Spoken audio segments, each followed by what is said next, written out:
I think there's a sense of impunity. I think, look, what has become clear throughout this is that Epstein was a master manipulator at getting otherwise bright and intelligent people to take part in his activities and then have the ability to hold it over people's heads.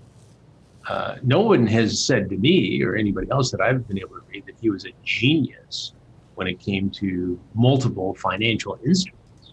What they say is he had a few tricks to, avoid tax liability. He amassed a small fortune, and he was able to cozy up to very moneyed, respected people and powerful people in the world of politics. And he was able to get away with this. I mean, the fact that that first sentence was, a year of, essentially home confinement Monday through Friday at the county jail, or 9 to 5 at the county jail. That's just obscene. Yeah. And again, and I understand, and just to play devil's advocate from the other side for a minute, the rap, when I started looking at it, in the mid 2005, 2006, the rap on it was really gross. He's a bad guy. He's a predator, but they're having a hard time finding something illegal about it. In other words, if a girl was at the age of consent and she was hired to go over there and give massages and it didn't cross over into, sexual behavior, were those difficult cases to prosecute. And like all predators, he, and specifically Ghislaine, were very adept at choosing vulnerable targets. So you had young women who were from, the other side of the tracks, who had money issues. And when you accept money, it clouds a prosecution. And that's kind of what they were dealing with. And that's, I firmly believe that's part of why he was able to skeet the first time around. And then, the evidence was so clear, so convincing, the victims so articulate and compelling that, the U.S. Attorney's Office in Manhattan here finally, it needed to go to the grand jury and get it done. Well, let me ask you this. Yeah, do you think he killed himself? Yeah, there it is. Because I don't. Well, I get asked that all the time. And can I proof positive say that it was a suicide and not a hit? No, nobody can.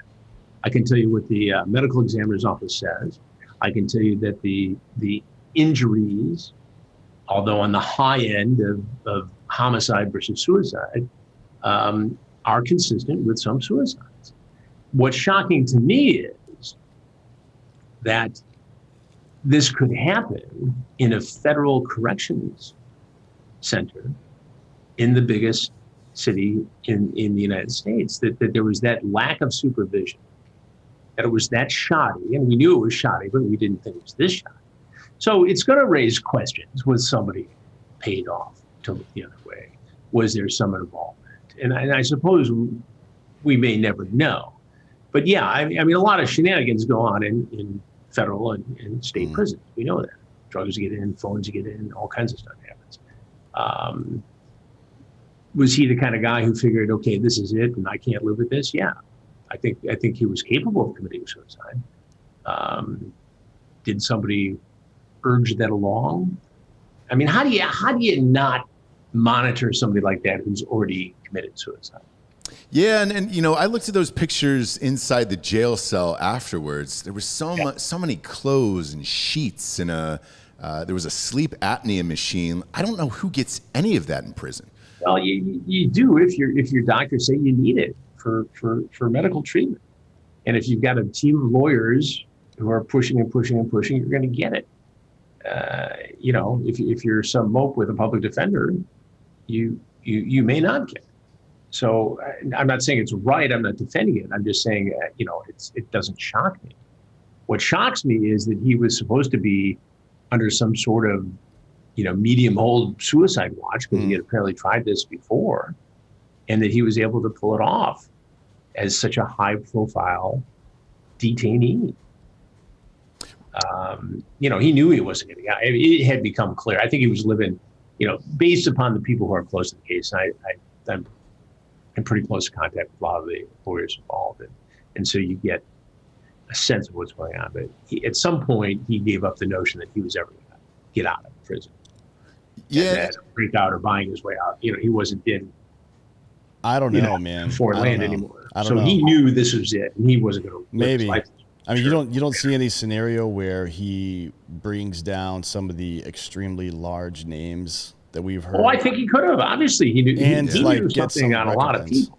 You know what I mean? There's no question that you're whistling Dixie, not in reality if you don't understand that. You don't hang out with the people he was hanging out with, and operate in his world without some of that bleeding over at some level. I'm sure there were honest people who thought, okay, this guy's got some money, he's got some smarts.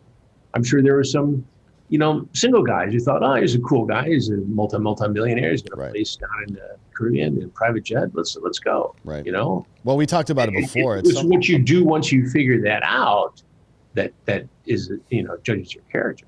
Yeah, I mean, we spoke about this before, but I assume it didn't seem real for a lot of those people. Like the way that they had to see the whole process unfold on your show to believe that they're just normal-looking people. Well, that's it. That's it, and that's why I recently said that one of my biggest career regrets was not focusing a little more acutely on the Epstein story when I was digging around on it. Because had we been able to show it, you don't know how it could change the outcome. I mean, obviously he gets busted earlier, maybe.